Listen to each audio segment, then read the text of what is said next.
All right, folks, Roger Gonzalez here. I have the privilege, the honor to talk to an old friend who comes from the Hispanic marketing, we'll get to that, Hispanic marketing background via print, via Urban Latino. Joe Bernard, so happy to see you, so happy to talk to you and catch up. Tell us what you're doing these days, because it's exciting. I've heard some very good things. Sure. Roger, great to see you. Thanks so much for this opportunity. To all the students out there, we hope that you are obviously staying safe and doing well, and we're happy to be able to put this together for you as an opportunity for you to still expand your knowledge base, even though you're doing it through a technical connectivity point. So my name is Joe Bernard. I am the Chief Revenue Officer of a company called NGL Collective. I've been in this business for about 25, 26 years. Started at the ripe old age of 18 in 1988. Wow. And have continued on my career throughout, and unfortunately it's still going to go on for about another 10 years, let's say, you know. So NGL Collective is a 9-year-old business focused on the U.S. Hispanic marketplace, or as it's commonly known now, the LatinX marketplace. And I know we'll talk about the term Latinx, but we are fundamentally a digital video business that focuses on creating video product to help advertisers connect to the U.S. Hispanic consumer by way of online video, social video, now OTT, or over the top. That's what that stands for, video. We also have an incredible studio business. We own the largest event in the country for U.S. Hispanic digital content creators called Hispanicize. And then we have a great partnership business in the research and insights universe. So those 5 pillars: media, social, insights, experiential, and we're missing one, and studios, of course. Those are the 5. That's a lot. And you know, one of the beautiful things about, we both come from print. Print has, you know, traditionally, or was traditionally, along with television, the 2 powerful media sources. And then everything shifted. So to see that a company like yours is right there with that movement is a key thing. You mentioned something I want to just clarify for my students: OTT. Tell us a little bit about what OTT is. Sure. So I'll start with OTT is sort of the new version of cable TV, right? So back in the day when there used to be, call it, you know, the red and the blue network, right? There were just 2 television networks. You guys have grown up with 4 broadcast networks: ABC, CBS, NBC, and Fox. And then there's that part, and then there's all these cable channels, right? So there's USA and Sci-Fi and God knows what else is out there.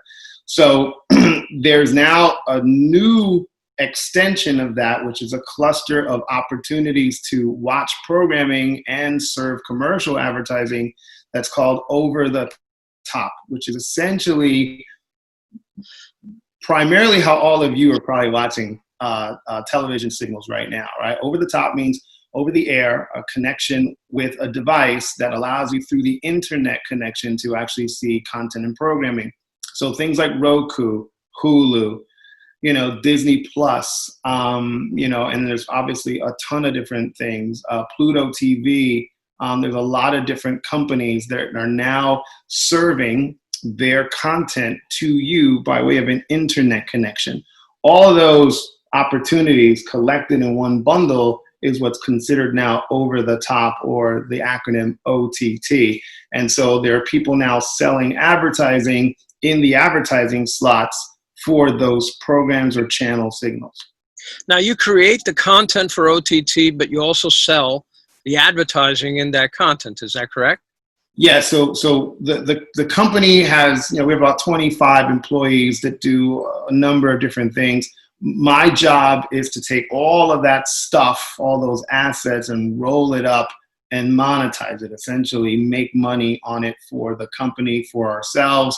My primary responsibility is to be the face, the representative to all of these Fortune 500 companies who see value in advertising to U.S. Hispanics, and I make the connection with them. I show them how to work in this marketplace. I educate, I actually sell, and I position different things so that we can go ahead and sell it. So for all of you guys and girls who didn't care about speech class or how to deliver a persuasive speech, that's part of what I do on a daily basis.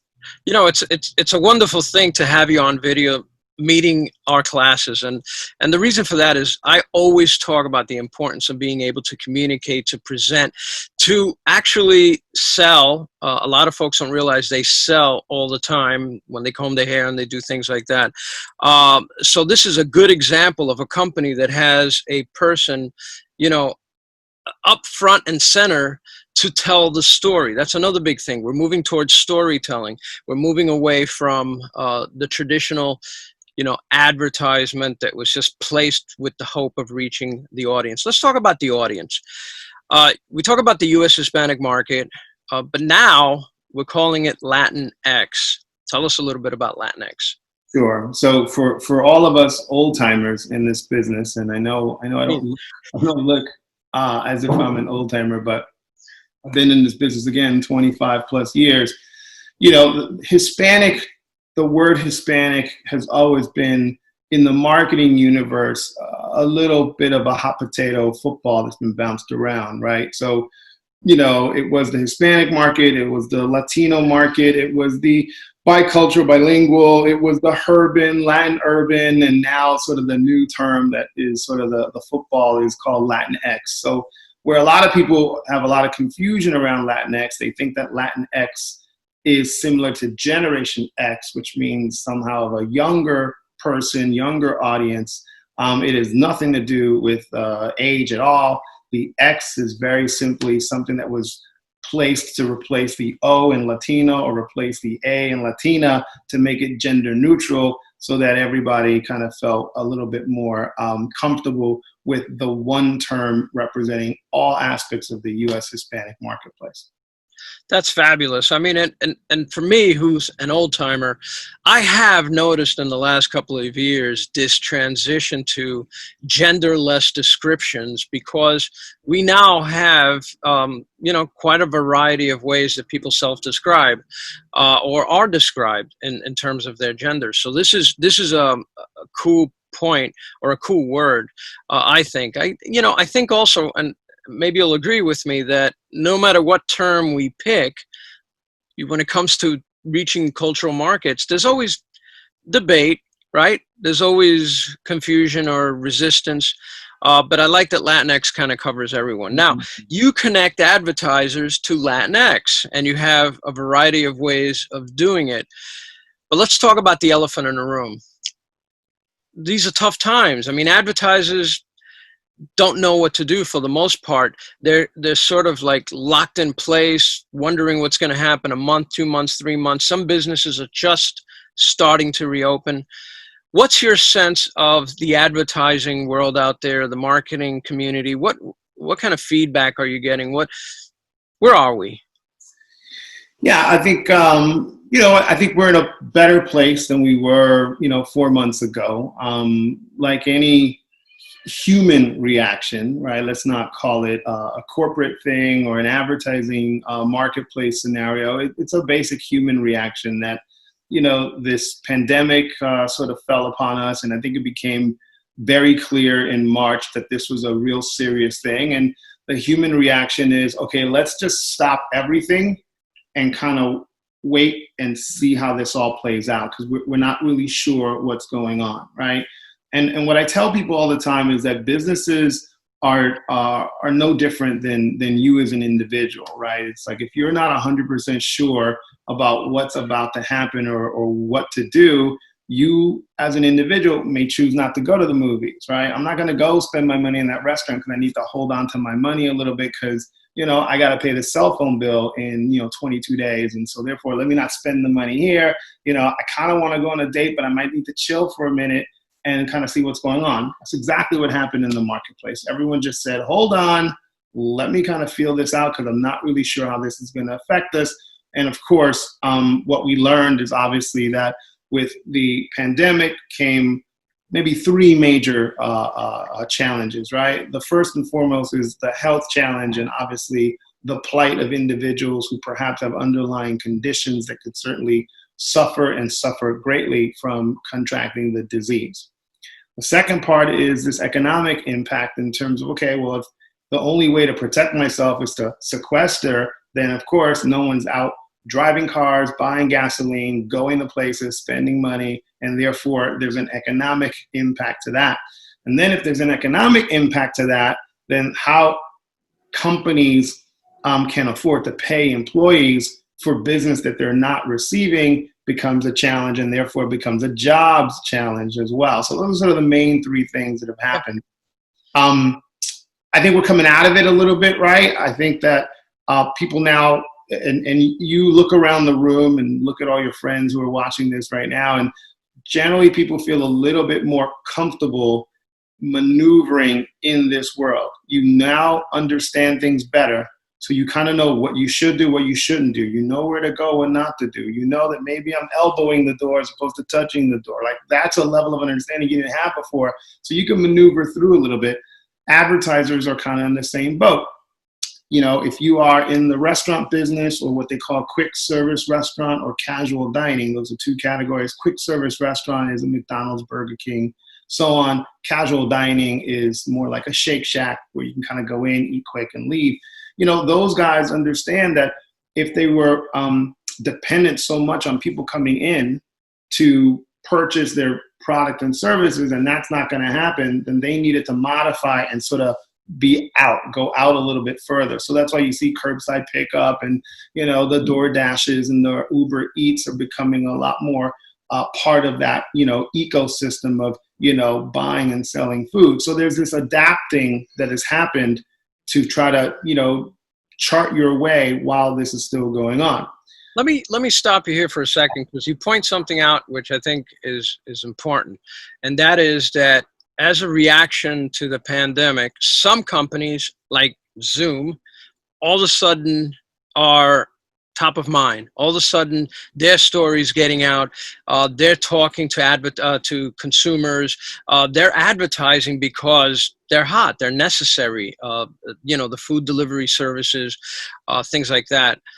What I've noticed, since you're talking about restaurants, is how so many businesses, particularly small to mid-sized businesses, just completely, and again, it's that human aspect, but said nothing during this pandemic. It's almost like they froze in time. We're afraid to say something. We're afraid to even just say, hey, we're here, we're cleaning the store, you know, we're doing these things. From your perspective, have any advertisers jumped in simply to tell the story, hey, we're here, we're rolling with the punches, we're going to come back? Tell us a little bit about that, if that's happening.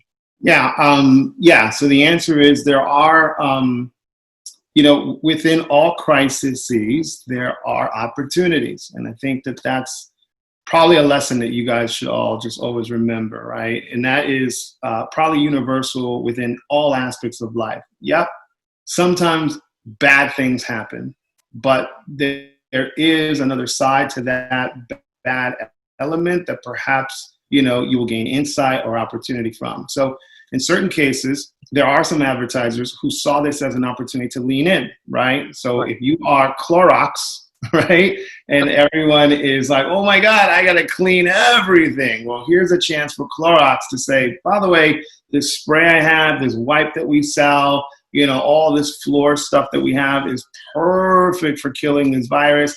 And so they are leaning in and teaching people how to do stuff. If you're P&G, which is the single largest advertiser in the world, Procter & Gamble, they make 45 different products, right? From Tide to God knows what else. You know, those guys stepped in and delivered a slightly different message, which was, you know what? We're P&G and we're here to help you. We sell food, right? They have a food division that, you know, in many cases, that food is not something that perishes right away. So you could stock up with some of our products. You can put it up in the shelf. You don't have to go out for 5 days and that food is not going to spoil. So there are companies that leaned in that way.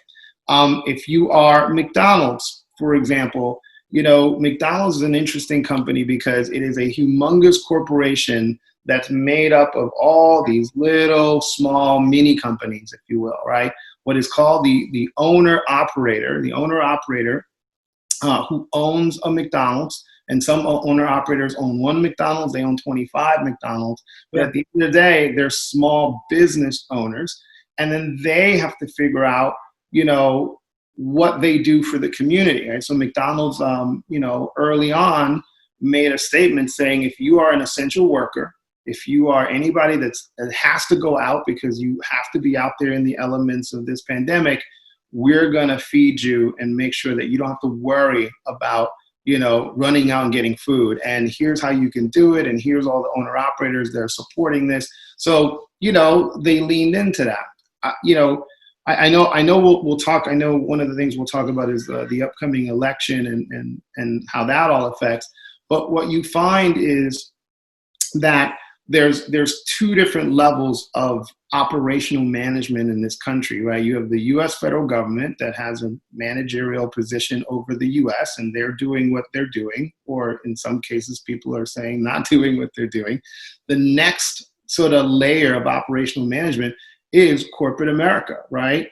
Walmart, Sam's Club, Home Depot, Lowe's home improvement stores, all of those folks saw incredible increases in sales because they were the go-to places for U.S. people, not just Hispanics, but U.S. Americans, to go stock up on stuff, do stuff. I mean, Home Depot today just recorded their second quarter earnings, and it was through the roof because everyone's stuck at home and you're sitting around going, okay, what do I do now? Oh man, look at that wall. That wall is really ugly. Maybe we should paint it. Great, let's go to Home Depot. I have all this time and let's paint.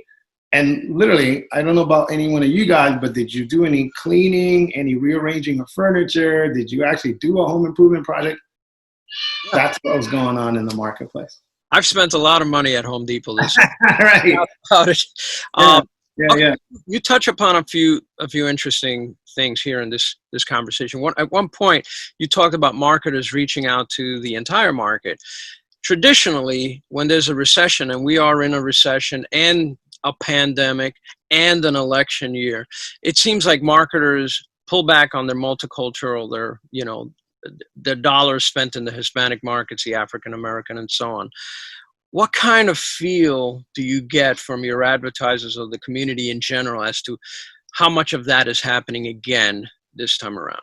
Sure. Roger, you'll remember this. Years and years ago, there was a characterization of the U.S. Hispanic market as the leaky bucket syndrome, which is, yes, right, you have this bucket, you fill it with opportunity, fill it with water, but as you're filling it, there's a hole in the bottom and you've got all this other stuff that's spilling out.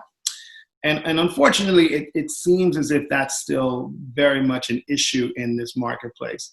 Without a doubt, the U.S. Hispanic market has seen incredible growth in terms of advertisers recognizing the value of the audience, the value of the average spend on a monthly basis, the overall increase in household income that has happened over the past 10 years. I mean, the level of growth for U.S. Hispanics that have grown in the $75K and the $100,000 households over the last 10 years is higher than any other ethnic group in the country.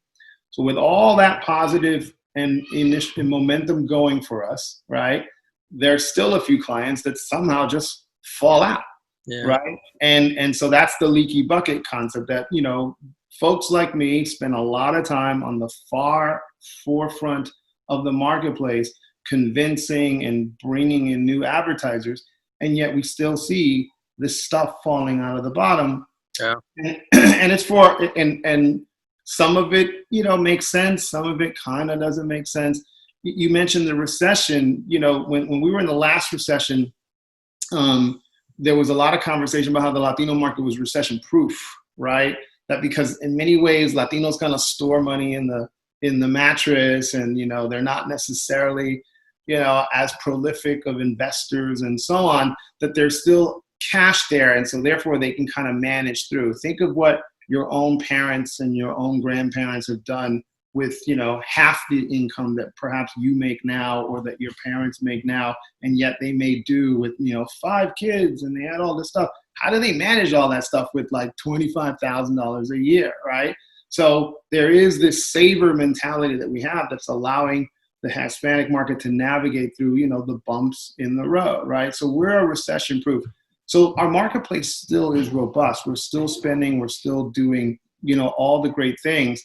We just need clients to not be so afraid of stepping in, because for those that do, the growth is incredible. There is incredible amount of research and data that NBC Universal and Telemundo, Univision has done, we've done, every major media company has done to show improve the value of the marketplace if you spend the time and the energy for it. But there's still a long way to go. The best example is, I think Univision did a report not too long ago that talked about COVID-19 messaging, meaning, you know, you see all these commercials. By now, everyone's like, oh, enough already. But there's all these commercials like, during this time of uncertainty, we're here for you. And it's like everyone and the mother was talking about it, right? Because they felt that was what they needed and perhaps that was the right thing. So I don't know the number. I don't remember the number, but I think it was something to the effect of, if there were 178 advertisers that had messages like that in the marketplace, there was only maybe 52, 57 of them that actually did it in the US Hispanic market. So this many thought it was important, but only this many thought it was important to also do it in Spanish or to the Hispanic marketplace. That is an issue. That's a problem. If it's good here, it should be good here. Why is there, you know, any fall off of that? Makes no sense.